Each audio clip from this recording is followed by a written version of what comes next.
Well,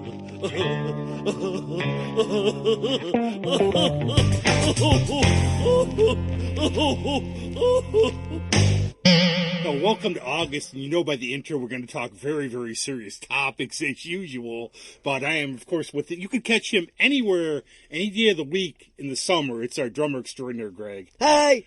And again, look, Greg's a grizzled veteran of the scene. A what? I'm a what? A grizzly veteran or whatever. But well, you're half right. I'm grizzly. The thing about Rochester, when we have more than garbage plates, we have like such, in terms of local music, you can go like the veterans like Greg who've been around since like World War I. We have the class of, I call them the class of 2012, Michaela, Maber, everybody I know. Those buffalo skin drumheads were tough, man. Let me tell you. I met them that year. Ben Morey, Katie Morey, Adriana, our own Adriana, Julia Weatherhouse. I'm missing a lot of people. And, of course, better than all, the grand, Oz the Great and powerful Andy Calabrese. But we just seeing this young artist open for Adriana, Julia, probably people I forgot, maybe Elena, I was blown away. I mean, we're talking like incredible talent at such a young age. I'm horribly envious because I can't do anything, but we're very thrilled to have Brody Schenk on. Hey, Brody. Thank you. Hey, I always say, there's like a calling to music. What got you into this? Oh, I think I was just raised on the right kind of music that got me interested. I grew up on a lot of Grateful Dead and Wilco and things like that, of that nature. Okay, I have to. We do a lot of digressions here. Yeah. Do you like actually Wilco better, Uncle Tupelo, or like any of the Son Volts? Oh, Wilco for sure, but I like Uncle Tupelo too. Because sometimes that's like a fun topic. Because like I like Son Volt a lot. Yeah. The Jeff Tweedy is just awesome. Yeah.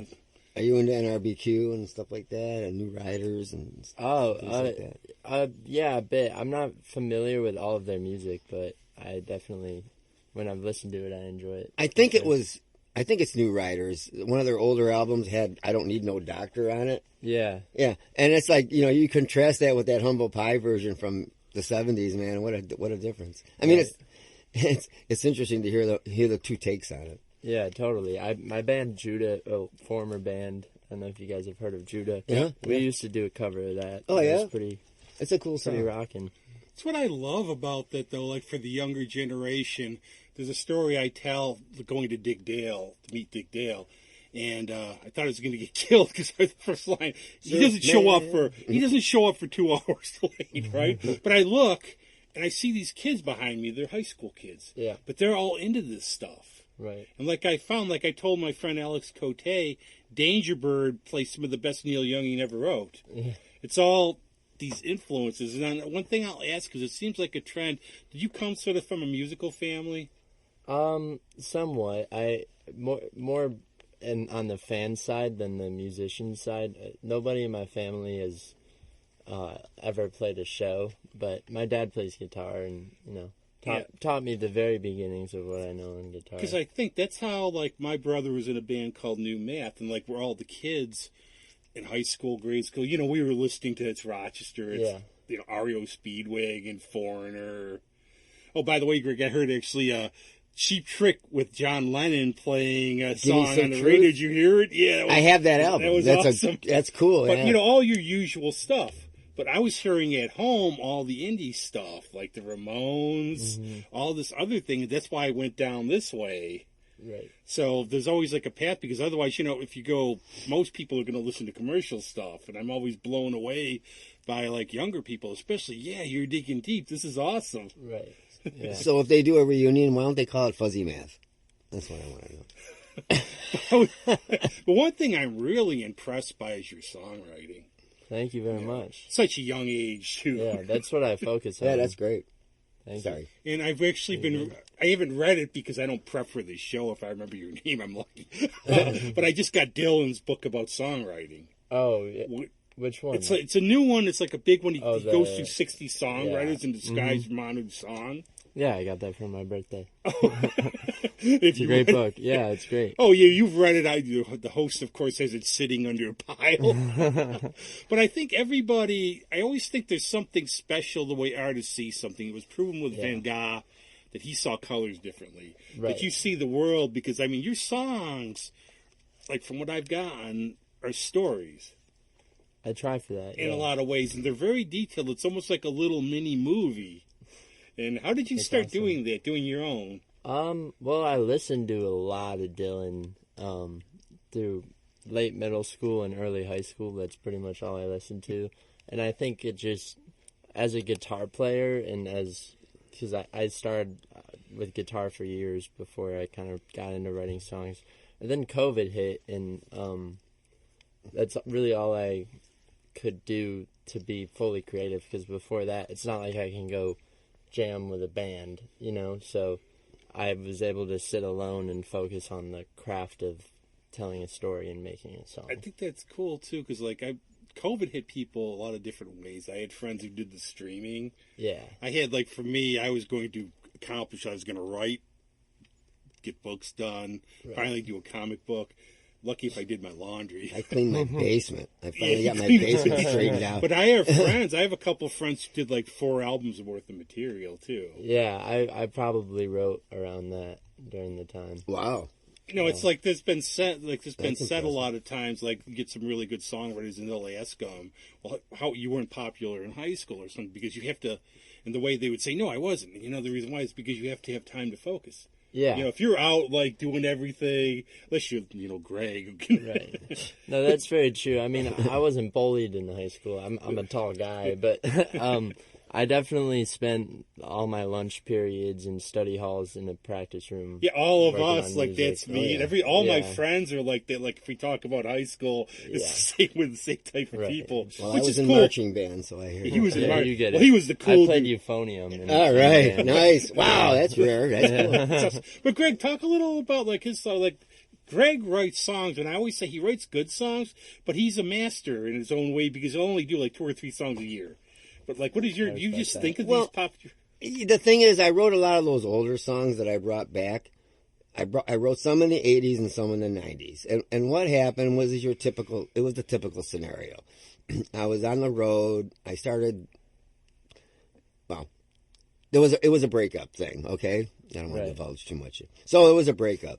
So I was bummed out and all that stuff. So I had a Wurlitzer piano. Yeah. I had this beat up beige Wurlitzer piano, and I just started writing chords and putting stuff together. And then I got together with that Dave Costello, who went to Nazareth with me. His brother's Nick Costello. I don't know if he's from Rose and all those bands. And does he know Lou Costello? No, but anyway, so we just put a bunch of songs together, and then we went to California and did the band Pretty Words that we had out there. But the whole thing is I wrote about 15 songs just from that one experience. Right. And it was all I tried to come at it from different points of view, but mostly the theme I had was being stupidly, hopelessly into somebody that no matter what the signs are, you're still into it. It's I know I'm getting screwed here, but I still want to be with this person. Yeah. And then, which is kind of self-destructive and whatnot. So you start kind of getting therapy from that. But like you said, you do have to tell a story. It's 3.5 minutes. You have to have a beginning, a development, and an end. And you have to, it's got to make some kind of sense. And it's cool. I think I don't know, it's helped me. I mean, it was an eye-opener, and then it was nice to do those things. And then, bringing a few of them back is kind of cool. In fact, I want to do a few more. I got one in the can with Mike Marshall, this guy from the band Craze, and he's kind of a prog guy, so he's putting, these prog spins on it on one of the songs. So it'll be interesting. Cool stuff. Yeah. I bet that's satisfying. Yeah, it is. Somebody actually reminded me a little of you in terms of songs. L.O. Andrews just had a residency. Oh, I was supposed to open up for her on Wednesday. You were, because I was going. Yeah. She'll be back. Yeah. It was, I guess she got invited to the Newport Folk Festival. Well, between Newport and this, what are you going to do? Yeah, right. Yeah, actually, because I had tickets for all 3 weeks, and I saw that, because I was going to ask you about the show. Yeah, so gotcha. It's we're on Messenger. But no, because she tells stories and it's about life and everything. Right. And I think you just have to have an observant eye. It's what happens to you, or how do you come about your songs? You just sort of imagine a scenario, or something you see. I think it definitely at its core, it comes down to just being an observant person, and right. that kind of is the whole idea and what makes it happen, but I think there's more than that. You have to put that into practice and like take it seriously, that this is something that you want to do. So when you have an idea, you just force yourself to write it down. Somebody asked me one time about humor, if I would ever run out of material, and I said, I'm alive. How can I run out of material? You see, like, there was, point. like, I saw something like a guy dragging an air conditioner on his car. You go, okay. But, like, it's amazing how songwriters do it, because I always point out the song Sparks on the Highway by the High Risers. Okay. How did they do it? Greg Townsend, he saw some guy was going, it was night, guy threw a cigarette out of a car. Spots, ATM inside, driving by, there's a sign that says ATM inside. You get a whole song out of that. Right. So, well, like one of those ones I did was about long distance telephone stuff, which, you know, it's been done before, but I called the song My Love's on Hold. Okay. So, you know, and, you know, I'm still waiting for you, I'm on hold, even though, you know, so just got, and you have to have a good turn of phrase skill. Right. Look at the country artists are great with that. Everybody says, "Oh, you dumb," but they're not dumb. These guys know how to. They know how to put sentences together. They know how to tell a story. They know alternate words. They know how to make stuff rhyme, and it's very cool. 100%. I've learned a lot about that. I don't know if you guys know this, but I'm in school for songwriting in Nashville. Excellent. So it's a lot of the curriculum kind of covers like co-writing and how like the Nashville way of writing a song is, in which people get a publishing deal and then they're set up to go like 7 days a week, 3 times a day, go into a room and come out with a song. I wish I could do something. And you do in Nashville. You have to write a lot. Yeah. I heard my friend Alyssa Trahan. She had, like, last I checked, she'd written 700 songs. Right. And it's not just about country. It's not just about, well, my woman left me, my liver's shot, my truck broke down, and my dog died. Right. But you seem almost like a veteran. I've seen you play now for, it seems like a year. So how long have you been out on the scene? Well, before I moved away, I guess I started playing at, like, Boulder and Murph's Jam and Johnny, like, those kinds of open mics and stuff when I was 15, and by the time I was 16, I was playing Abilene and Iron Smoke and wow, pretty much that's where you've opened for Adriana, Julia, a lot of bands. That's how I know you from. I remember playing bars when I was underage too. It's fun. Isn't that, Can I get a Coca-Cola, please? That's got to be a great topic for a song. Yeah, you know, especially it'd be great. Like, X's on. What do you do though? I've tried. Oh, that's a good one. X on the hand. Yeah. But then it's got to be like sort of like weird when you get say, "Dude, I loved your music. Can we do shots?" Right. Yeah. Give me a shot of root beer. Well, it's not that weird. X on the hand because I'm playing in the band. There you go. Can you use that? I had a great line for a country song, but I won't divulge. Oh, stay tuned. But the thing too is now it's like you're touring already. Like you've been like playing around. Yeah, I just did my first full nationwide tour last summer. The day after I graduated high school, I did 2 weeks in the Northeast, but the day after finals this year at college, I left from Nashville and I toured the South, Southwest, Pacific Northwest, and then kind of back across the Midwest. So I went from Nashville to Texas to California to Oregon, and then back this way. Now, I have a question. That's cool because I played like the Southwest and I played like Georgia and things like that. Show band stuff. But I love playing down south and out west because they're just more into music, I guess, and dance. But did you have an agent or were you trying to do all this yourself? Or I did it all myself. Wow, that's impressive. It was a lot of emails. Yeah, I'll bet. That's about it. And then sight unseen, they hire you, you send them stuff, right? Yeah, for sure. One of the coolest things I like about that stuff. Too is like I would go like when Michaela would play, like I went to Weedsport, and what I like is seeing somebody I know. And somebody I know is good watching the reaction of people who haven't seen them. Right. They go, "Oh, it's a friend of mine. Isn't this awesome?" Yeah. It's like, how's the reception been? Pretty good. It varies like heavily. I think the first half of the tour was a little weaker. There were a lot of brewery type things and just places where people weren't listening, like you said, wallpaper music. Was this with a band or just you? It was just me. Okay. And then ultimately my girlfriend came out because she's also very talented from Nashville. And so she would open up and do some of my set with me. But the second half, like from L.A. to Chicago, all of the shows were just great. You know, like smaller but really intently listening crowds, which for me as a songwriter is what I desire.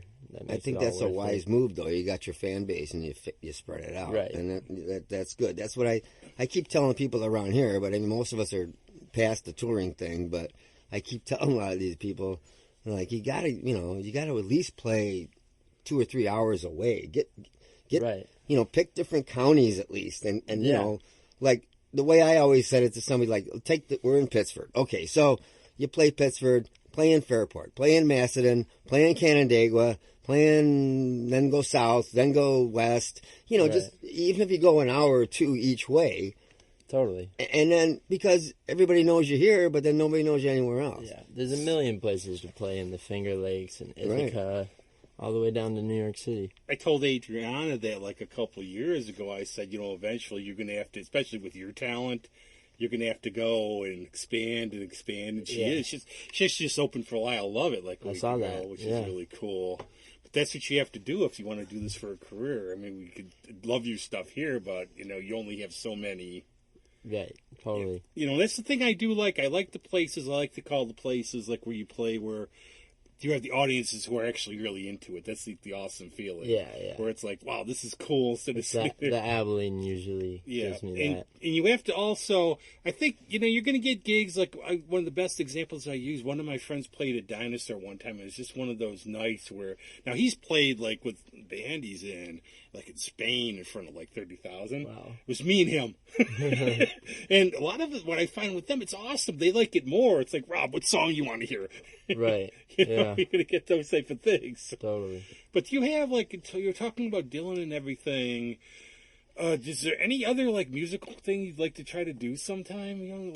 Some kind of style or anything? I mean, the man here could play anything. I kind of want to do it all. I mean, I have a past with jazz. I played a lot of jazz, and funk and, like, jam band music, blues, reggae are all genres that I really, really love. So I think it'll take me a lot of different places. But at this point, in terms of touring and recording and everything, it's just easier to do it as a solo guy. I think it is, too, because you get, like, any band, and I've seen this from knowing bands for decades and decades. Well, we're rolling, the drummer quit.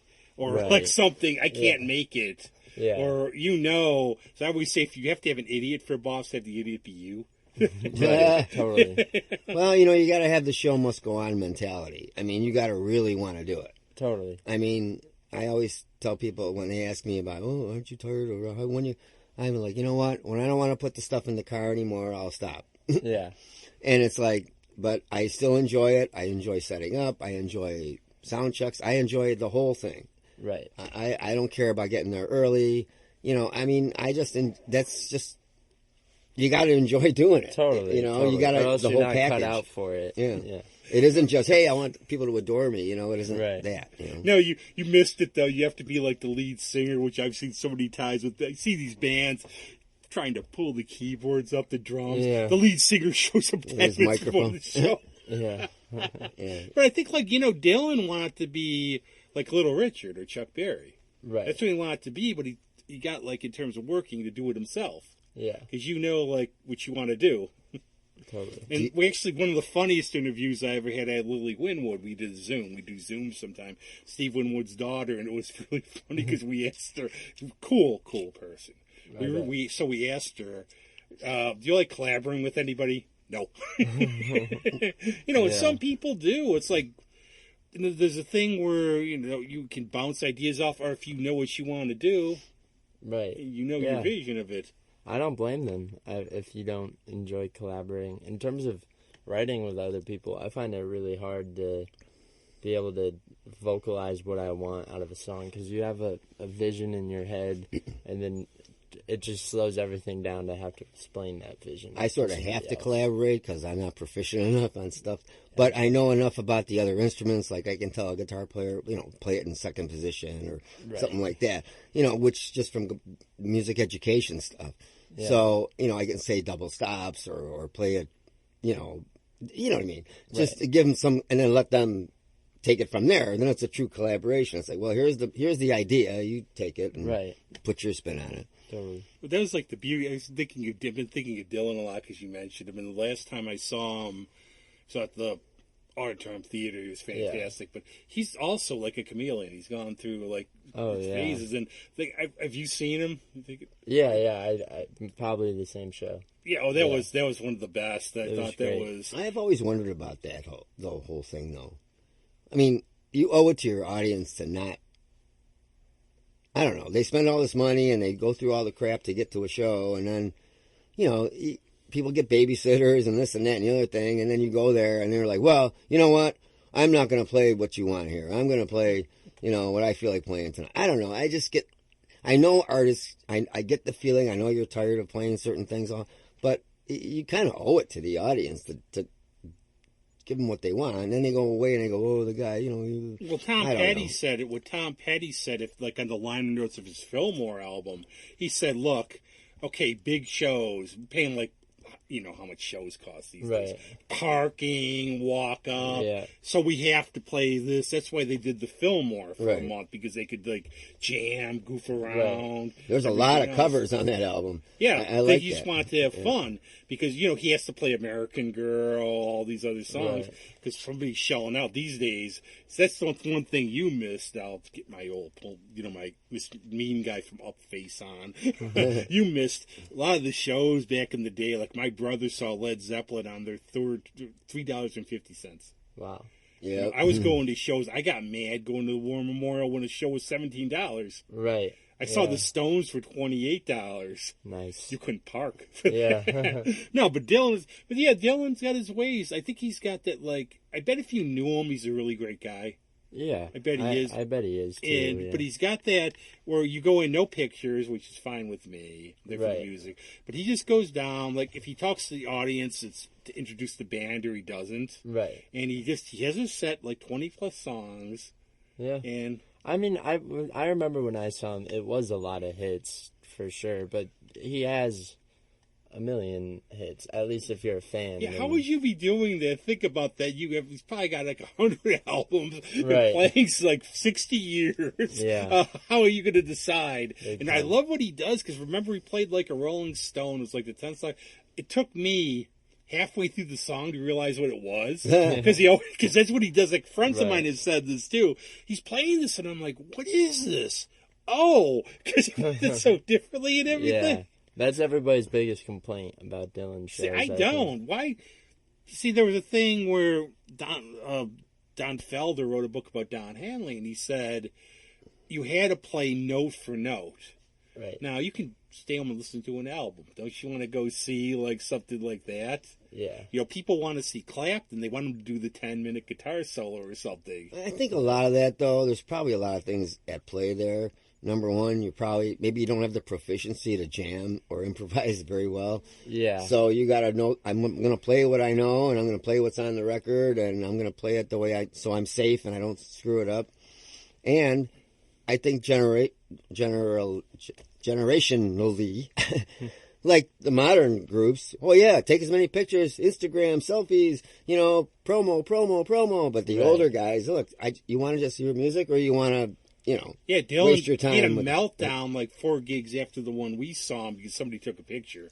Oh, yeah. He said we could pose or play, but it goes in like one of the reasons for Led Zeppelin not getting back together is like Plant knows he can't hit the notes anymore. Yeah. So if you read about that reunion show they did, he was very strict in terms of what songs they were going to do, what songs they weren't. Yeah. And he want like them to play them note for note. Right. Because he knew.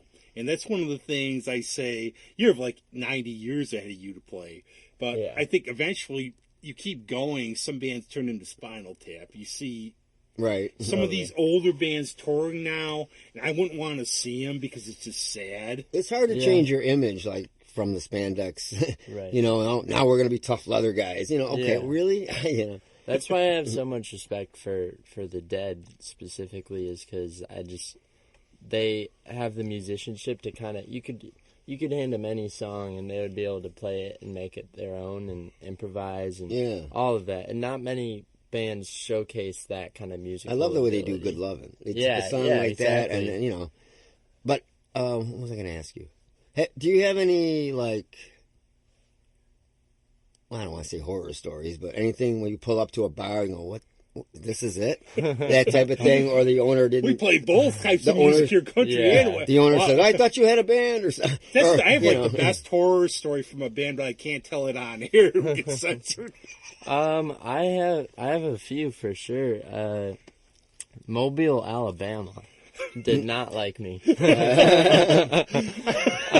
you know, though, I guess that's for, they have a Mardi Gras there? I did not know that. I've heard that. Did they want you to rock more, or be more country or something? Or? Both, yeah. I showed up, the place was the River Shack, so it was like a marina, restaurant, bar, nightclub. You know what I mean? Like 5 different things. Right. And I was inside in like the bar room, and it was just loud as hell. And and everybody was wasted, like wasted, and yeah, I probably got asked to play Freebird like 5 times. Wow. Okay, it would be perfect if you went up there and you had the stage and chicken were on it in case they threw stuff at you. Yeah. Or something. Did you give him a bad Google review? No, I didn't, but Oh, works out in the end. You know, sometimes I wonder, like, people who book, if they wonder, like, if they looked at the music or anything. Exactly, because when I showed up, it was a guy doing, like, 80s drum covers, just drums. Oh, my God. With, like, the background tracks playing on the speakers. That's bizarre. It was bizarre. Wow. That is... It's all good memories, so to You know, it is. In the back of the, you know, the funniest thing, it's like all that stuff, you're going to laugh at it. It's like all cool. Like it goes, it's almost like your biography where it's like all the, you know, that's all the stories I tell about all like the things I've done like that and all the, you just go look back and laugh at it. Maybe not when you're there, when you're, right. But it's been cool. It's very cool to see the way people are different like that, opposed to playing a small coffee house in San Francisco where it's all like old hippies and beatniks and stuff. Was one place cool now, contrast. Greg, you've probably been there. A friend Kim Draheim raves about it. Moondog's Lounge, which is one I haven't been to. It's in Auburn. But he says they're awesome. He says they're really awesome. But that's like what a friend said to me about like jam bands. I mean, some of us, you know, we like the 3-minute song. Right. If you want to be music, like in terms of challenges for music, prog or jam, because you can just, and I think that's where you have to be improvisational though, because you start off and just, you know, start playing like a 2-minute song and you end up wrapping it around 20 minutes. Yeah, you have to be able to keep it entertaining. I love that stuff. I mean, I used to love, I still love, I mean, Widespread Panic, bands like that. Yeah. You know, I just, because it's a little bit, they got the basic idea. It's a southerny. They're from Texas or something, aren't they? Right? I think maybe. I have no But idea. anyway, you know, but just their style is cool. I like it because it's kind of a nice mix of things. Right. Because they can jam and And I couldn't But it makes not sense. say the Grateful Dead with her own Michaela Davis comes out. And I remember I met her 10 years ago. She was one of the ones when she was starting. And watching her getting involved with all the Dead stuff and it affecting her music. It's insane. And like the last show, she does this one now thing in the middle where it's like a jam, almost 20 minutes of 3 songs. Right. And I asked some of the guys in the band, you follow Kurt Johnson? Because I just met him last week. Great guy. Also. Yeah, he seemed very cool. They're all really great people. And I asked them, they go, then I'm thinking there's the old joke that we use in music where somebody comes up during practice and he goes, hey, are we going to practice jamming? Right. You throw them out. But no, they just start going and they played so long together. And I think that's the only thing I would offer. Greg would probably agree from terms of bands, whoever you do, chemistry with people. Totally. They don't have to be like you get somebody who's a virtuoso. Yeah. You just don't. Right. I'm excited to start like my own band, Brody Schenk and the Friendly Southerners is a possible name. And down in Nashville, I'm really excited because I have a lot of super talented friends that I'm close with. But yeah, I'd like to say though about Michaela, she was, when I was probably 15 or 16, I saw Bob Weir at like the Landmark Theater, and all of a sudden she comes out, and I'm like, holy crap! There is actually footage of that. Like I think there's footage. I think she's on the videotape. Probably, yeah. She went to my high school. Yeah, Penfield. Yeah. I forgot if her mom teaches or something, Heidi, there. Maybe. But, yeah, everybody, but that's what I was going to say. I was saying to you before the show. What is in the water in Penfield? It's like all you are from there. Well, my neighborhood specifically, right by Ellison Park, there's a bunch of musicians who come out That's of there. everybody, though. Yeah, like, yeah. Oh, new musician? Penfield. Yeah, it's pretty cool. I mean, well, we have a really well-funded music department, which I assume for Michaela as a harp player has something to do with it. I know she worked with Prince Swan. The orchestra teacher has a big picture of Michaela up on the wall, which I think is hilarious. That's awesome. No, but I always say that about music programs, too, and I'll always use the example. One of my friends, I hated school, but one of my friends but he stayed because of the music program. Yeah, the music program was great. I get in trouble as I go, fund the jocks, fund the music. Yeah.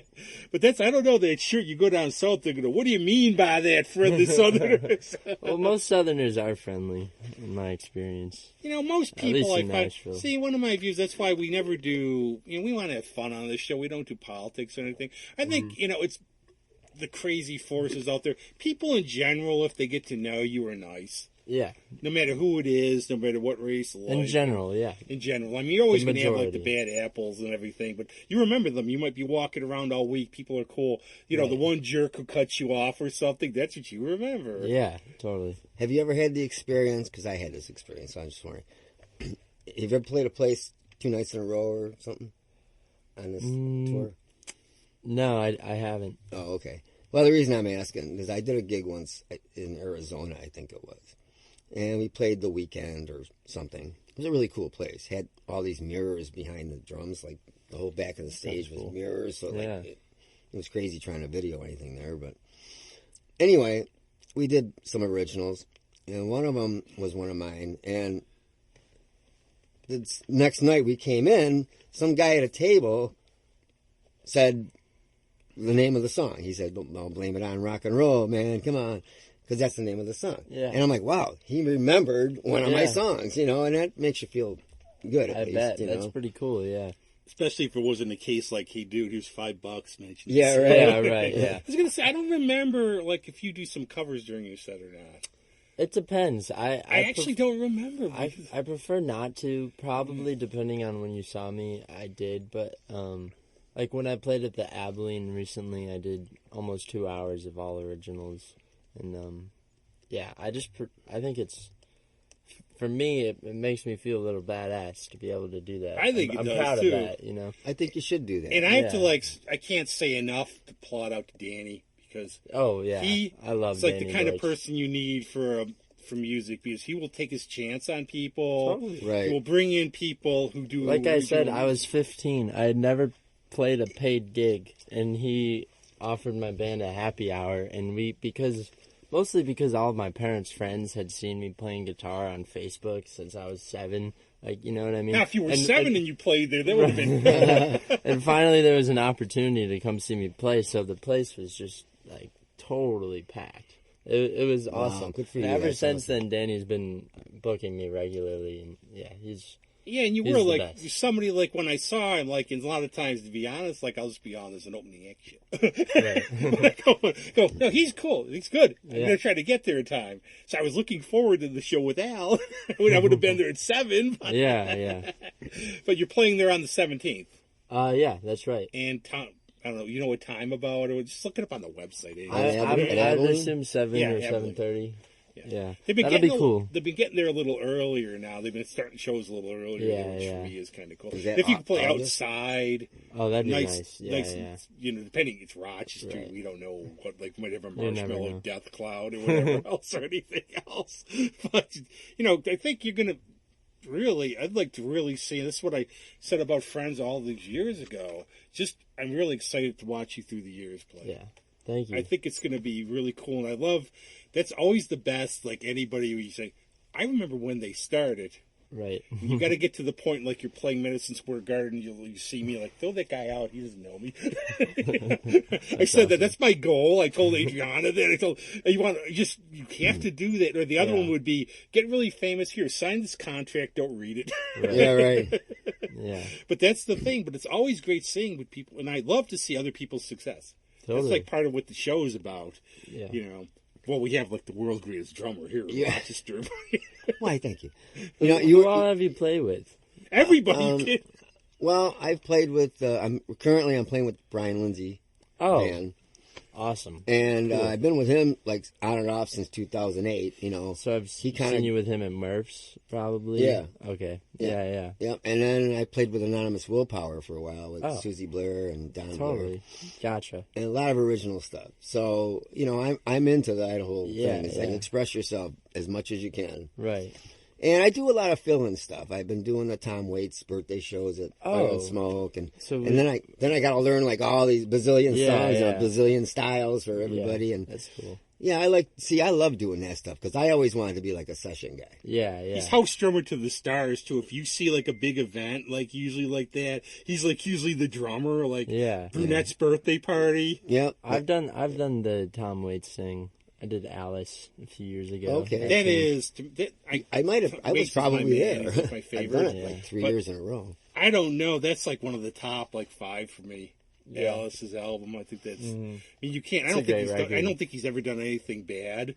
Yeah, I should learn more of his music for sure. But that record speaks to me. See, like I never knew much about him, and then I had to start learning all these songs. I'm like, man, this is pretty interesting. That whole Tin Pan Alley-ish. Beefheart Bukowski thing, Swordfish Trombones is Beefheart, like the music. Yeah. So, like the kind of stuff you don't want to play. It's so hard to learn. Yeah, right. And I think you can learn cool. too. Like you're really good on this, but you can probably like pick up when you see these great songwriters. Okay, I see how they did this phrase. Totally. You look at it different than us. We're like, what did Blinded by the Light say? I don't know. Yeah. Right? I thought Suffragette City from Bowie was Chocolate Chip City for years. Yeah. But very cool. And maybe you'll play on the same thing as Greg sometime. That would be great. Yeah. I'd love to jam with you or play with you. Yeah, so that's the thing, too. If you ever need a drummer, we have one here. Yeah. I answer the phone and I say, okay. So there you go. But thanks a lot for being on, man. Yeah, Thank thank Can I you. do a plug real quick? I want to mention that show, Krypton 88 and Southern Culture on the Skids, which is going to be a really fun show. Isotopes, too. Isotopes, too? Oh, wow. Yeah. Okay, Which is great. hard for me because that's a long night. That's September 9th, I believe. I have tickets for it, and it's look on the ticket or look up the thing. I have to look it up. I think it's September 9th. That's a Saturday because on the calendar, the bass player, I get his Google Calendar, so it says that he's playing with them. So that's got to be that date.